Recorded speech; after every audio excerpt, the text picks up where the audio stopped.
Video में अन्न भंडारण, ग्रेन स्टोरेज,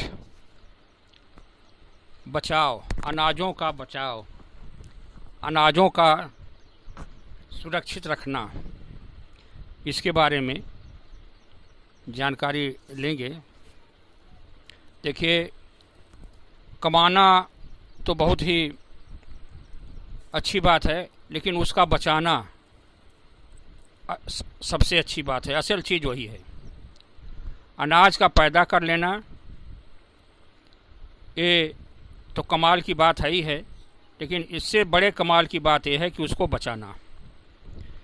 जब तक हमारे उपयोग में नहीं आ रहा है, हम ज़्यादा ज़्यादा अनाज पैदा कर लिए, अब हम उपयोग में लाने के लिए हम सब तो एक दिन में उपयोग में ला नहीं सकते। हमें पूरे साल के लिए उसे इकट्ठा करना है, साल भर हमें उसे इस्तेमाल करना है।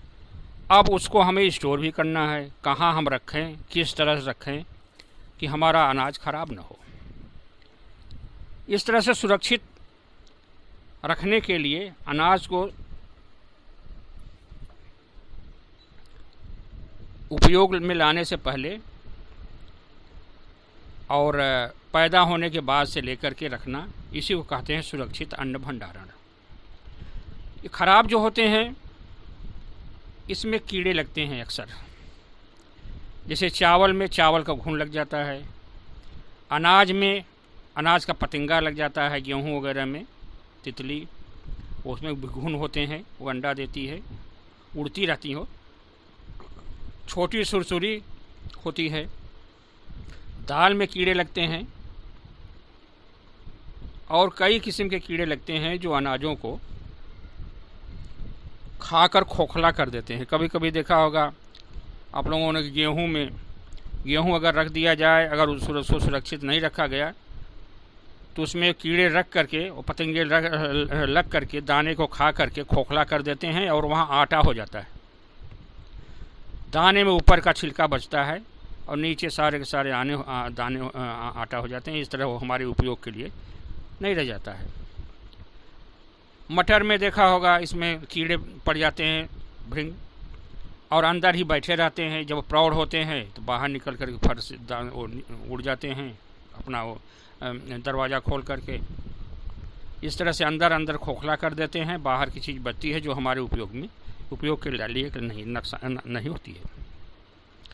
तो इससे उसका एक तो खाकर खोखला कर देते हैं और अनाजों की पौष्टिकता कम हो जाती है, और इसी में कीटों का मलमूत्र भी उसी में पड़ा रहता है, अंडे के छिलके भी रहते हैं, मरे हुए कीड़े भी रहते हैं, और उनमें सांस लेते हैं तो इससे भी नमी होती है। तो इस तरह से फफूंद भी लग जाती है, तो इससे हमारा अनाज खराब हो जाता है। तो इसी चीज़ को हमें बचाना है कि उसमें कीड़े न लगने पाएं। अक्सर देखा गया है कि कीड़े बरसात के मौसम में अगस्त सितंबर में ज़्यादा लगते हैं। तो हमें उन्हीं अगस्त सितंबर के लिए ही ज़्यादा इंतज़ाम करना। उसको पहले से ही अगर हम इंतज़ाम कर लेंगे, उसका प्रबंध हम पहले से ही कर लेते हैं मई जून में। जैसे मई जून में हमारा अनाज पैदा हो गया, मई जून में हम स्टोर कर देते हैं, और इसको अगर हम सही तरीके से स्टोर कर लेते हैं तो हमारा उपयोग के समय बचा रहता है, जिससे हम उसका इस्तेमाल कर सकते हैं। इसमें करीब हम समझ रहे हैं, अंदाज लगाया गया है 10-12% केवल अनुचित रख रखाव के कारण ही नष्ट हो जाते हैं। जितना पैदा होता है हमारे देश में, उसमें 10-12 कुंतल तो हमारी रख रखाव के कारण, रख रखाव नहीं सही हुआ है तो उसके कारण नष्ट हो जाते हैं। बहुत दिनों तक रखने से चूहे, कीट और फफूंद से बचाना चाहिए। इनके लिए हमें थोड़ा सा मेहनत करनी पड़ेगी। कीड़ों के बारे में तो मैं बताऊंगा फिर दूसरे वीडियो में कि कैसे कैसे होते हैं, कैसे इनको रोका जा सकता है। लेकिन भंडारण के लिए तो पहली बात यह है कि हमारा जहां हम भंडारण कर रहे हैं, पहली बात तो अनाज को सूखा होना। जितना इसमें गीला रहेगा, नमी रहेगी, उतना ही इसमें कीड़े लगेंगे और फफूंद लगेगी और सड़ेंगे।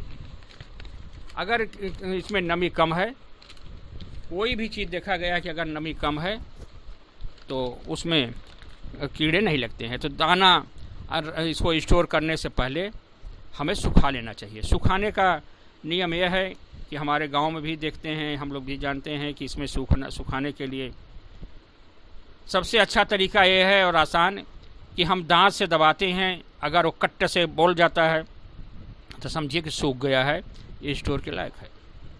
फिर उसमें साफ़ करके हमें रखना चाहिए। उसमें कीड़े के अंडे न हों और कोई कीड़ा न हो। इस तरह से हमें सुखा करके, साफ़ करके, और जिस बोरे में हमें रखना है या जिस बर्तन में हमें रखना है वो भी बहुत ही साफ हो सके तो उसमें मैलाथियन का पाउडर डाल दिया जाए और खूब उसे भी हवा धूप में सुखा लिया जाए ताकि उसमें भी कीड़े के अंडे बच्चे हों तो वो मर जाएं। इसके बाद हमें उसको देखते रह, जहाँ हमें रखना है, जिस स्थान पर हमें रखना है वो तो उसका भी हमें धुआं देना चाहिए। उसमें भी नीम की पत्ती से या और किसी चीज़ से हमें धुआं उस कमरे में कर देना चाहिए। और उसकी रखने से पहले अगर संभव हो सके तो उसकी हमें सफाई और चूने से पुताई ये कर देना चाहिए। और उसमें नीचे मैलाथियन या फॉलीडॉल का हम छिड़काव कर दें ताकि जो भी कीड़े बच्चे हों इससे उसमें मर जाएं। फिर उसमें हम ऐसी जगह पर रखें नमी न रहे। नमी से बचाने के लिए आगे हमें ज़्यादा स्टोर करना है तो हम लकड़ी के पटरे बना लें। ज़मीन से ऊंचाई पर, ज़मीन से लगभग 3-4 इंच ऊंचाई पर ऊंचाई का पटरा बना लें। उन्हीं पटरों पर हम इन बोरों को तह करके रखें। रखने के बाद उस पर भी ऊपर से हम बोरों के ऊपर भी मैलाथियन या फॉलीडॉल, सल्फास के टेबलेट। सल्फास में रखने में बड़ी ही सावधानी रखनी चाहिए। सल्फास रखने का तरीका ये है कि सल्फास अगर हम रखते हैं वहाँ तो रखने के तुरंत बाद ही वहाँ से हम निकल जाएं और दरवाज़ा एयर टाइट कर दें, वहाँ कहीं से भी हवा न जा सके न आ सके। तो इस तरह से हम सल्फास का इस्तेमाल कर सकते हैं, सल्फास की टिकिया का इस्तेमाल कर सकते हैं। और घर में रखते हैं हम तो दवा आती है इडबुल, शीशी में रहती है। उसको थोड़ी थोड़ी दूर पर अगर हमें टिन के डेयरी में रखना है तो उसमें हम लकड़ी में बांध करके नीचे धंसाते जाएं और एक एक उसको टिकिए को तोड़ते जाएं, शीशी को तोड़ते जाएं। इस तरह से हम उसमें रख सकते हैं। या देसी दवा में नीम की पत्ती हम मिला सकते हैं। चावल में हम लहसुन रख सकते हैं। कुछ इसमें आयुर्वेदिक में दवाएं आती हैं, पारिद करके इस तरह से आती हैं दवाएं, और बहुत सी आती हैं जो कि नुकसान नहीं करती हैं। इसका भी हम इस्तेमाल कर सकते हैं। तो रखने से पूरा और रख करके हम इतना हम रखें कि जो हमें बरसात तक हमारा बाहर का जो है हमारा बरसात में उपयोग हो जाए। जितना हमारा उपयोग हो जाए उपयोग के लिए उसको तो हम निकाल लें, बाकी को हम बरसात तक हम उसमें सुरक्षित रखते हैं। बरसात के बाद अगर हमें ज़रूरत पड़ती है तो हम उसको फिर निकालते रहते हैं, उसमें से निकालते रहते हैं। जैसे ही निकालते हैं फिर उसको हमें या टाइट कर हम उसमें सुरक्षित रख सकते हैं।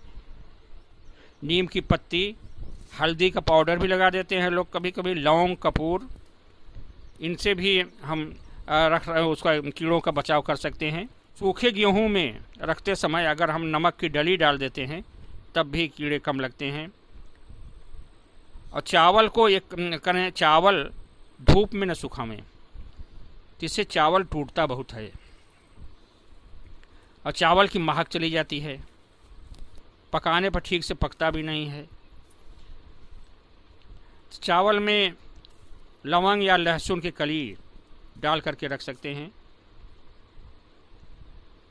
चीनी अगर हमें रखना है, चीनी के ऊपर अगर पड़ गई हैं चींटियाँ लग रही हैं, लगने की संभावना हो, तो लवंग या कपूर रखने से चींटियाँ नहीं लगती हैं। तो इस तरह से हमें अनाजों को सुरक्षित रख सकते हैं। अनाजों को सुरक्षित रखने के बारे में जो भी आपको ज़रूरत हो, जानकारी चाहिए, तो हमें आप पूछ सकते हैं। हम हमारे इस नंबर पर 98 39 86 42 16 इसके ज़रिए से हमसे पूछ सकते हैं, कमेंट के ज़रिए से हमसे पूछ सकते हैं। और आप हमारे इस चैनल को सब्सक्राइब कर दें और अपने दोस्तों में शेयर कर दें।